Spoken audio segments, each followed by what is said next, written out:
திருச்செந்தூர் முருகப்பெருமானின் ஆலயத்திற்கு செல்லும் பொழுது முருகன் அருளை பெற வழிபடும் முறை. எந்த ஒரு ஆலயத்திற்கு செல்வதாக இருந்தாலும் அந்த ஆலயத்தில் இருக்கக்கூடிய தெய்வத்தின் அருள் பரிபூர்ணமாக கிடைத்தால்தான் நம்மால் அந்த ஆலயத்திற்கு செல்ல முடியும்.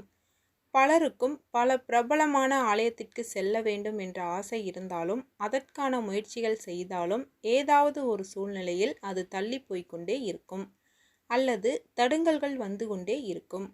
அந்த வகையில் பலரும் ஆசைப்படக்கூடிய ஒரு கோவிலாக திகழ்வதுதான் திருச்செந்தூர். இந்த திருச்செந்தூர் முருகனை தரிசனம் செய்பவர்களுடைய வாழ்க்கையில் நல்ல மாற்றங்கள் ஏற்படும் என்பதால் பலரும் முருகப்பெருமானை திருச்செந்தூர் சென்று தரிசிக்க வேண்டும் என்று ஆசைப்படுவார்கள். அப்படி சென்று தரிசிக்கும் பொழுது செய்ய வேண்டிய வழிமுறைகளை பற்றி தான் நாம் பார்க்க போகிறோம். திருச்செந்தூர் முருகன் வழிபாடு. அறுபடை வீடுகளில் இரண்டாம் படை வீடாக திகழக்கூடியதுதான் திருச்செந்தூர் முருகன் கோவில். அசுரனை வதம் செய்த இடமாகத்தான் இந்த திருச்செந்தூர் திகழ்கிறது. மேலும் இது குருஸ்தலமாகவும் கருதப்படுகிறது. முருகப்பெருமான் சிவபெருமானை வழிபட்ட தலமாக இந்த தலம் திகழ்கிறது. அதனால்தான் வேறு எந்த முருகப்பெருமானிடம் இல்லாத ஒரு சிறப்பாக இந்த முருகனின் கையில் மலர்கள் இருக்கும்.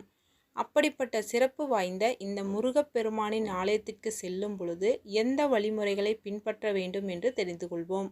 பொதுவாக முருகப்பெருமானுக்கு உகந்த கிழமையாக செவ்வாய்க்கிழமை திகழ்கிறது. அதனால் பலரும் செவ்வாய்க்கிழமை சென்று வழிபட வேண்டும் என்று நினைப்பார்கள். அதில் எந்த தவறும் இல்லை. அதோடு மட்டுமல்லாமல் இது குருஸ்தலம் என்பதால் வியாழக்கிழமை முருகப்பெருமானை தரிசிப்பது என்பது மிகவும் சிறப்பு. புதன்கிழமை அன்று ஆலயத்திற்கு சென்று இரவு தங்கி வியாழக்கிழமை காலையில் முருகப்பெருமானை தரிசிக்கலாம். விசேஷமான நாட்களாக கருதப்படும் சஷ்டி கிருத்திகை போன்ற நாட்களில் கூட்டங்கள் அதிகமாக இருக்கும் என்பதால் முடிந்த அளவிற்கு கூட்டம் இல்லாத நாட்களாக சென்று தரிசனம் செய்வது சிறப்பு. விடிய காலையில் எழுந்து அங்கு இருக்கக்கூடிய நாளி கிணற்றில் நீராடிவிட்டு கடலில் மூழ்கி எந்திரிக்க வேண்டும். பிறகு முருகப்பெருமானை தரிசிப்பதற்கு முன்பாக கடைவீதியில் இருக்கக்கூடிய விநாயகருக்கு சிதறு தேங்காய் உடைத்துவிட்டு அவரிடம் மனதார வேண்டிக் கொண்டு பிறகு முருகப்பெருமானை தரிசிக்க செல்ல வேண்டும். இவ்வாறு முருகப்பெருமானை தரிசிக்க செல்லும் பொழுது வெறும் கையை வீசிக்கொண்டு செல்லாமல் நம்மால் இயன்ற மலர்களை வாங்கி கொண்டு போய் முருகப்பெருமானுக்கு கொடுக்க வேண்டும். நம்முடைய வேண்டுதலை நாம் கூறும் பொழுது கண்களை திறந்து முருகப்பெருமானை பார்த்தவாறு கூற வேண்டுமே தவிர்த்து கண்களை மூடி கூறக்கூடாது. அப்படி அந்த நேரத்தில் முருகப்பெருமானை வேண்ட முடியவில்லை என்று நினைப்பவர்கள் முருகப்பெருமானை தரிசனம் செய்துவிட்டு வெளியே வந்து கோவிலுக்குள் ஏதாவது ஒரு இடத்தில் அமர்ந்து வேண்டுதலை கூறலாம். கோவிலில் முருகப்பெருமானை தரிசனம் செய்த பிறகு எந்த தெய்வத்தை நீங்கள் வழிபடுகிறீர்களோ இல்லையோ கண்டிப்பாக குரு பகவானை வழிபட வேண்டும்.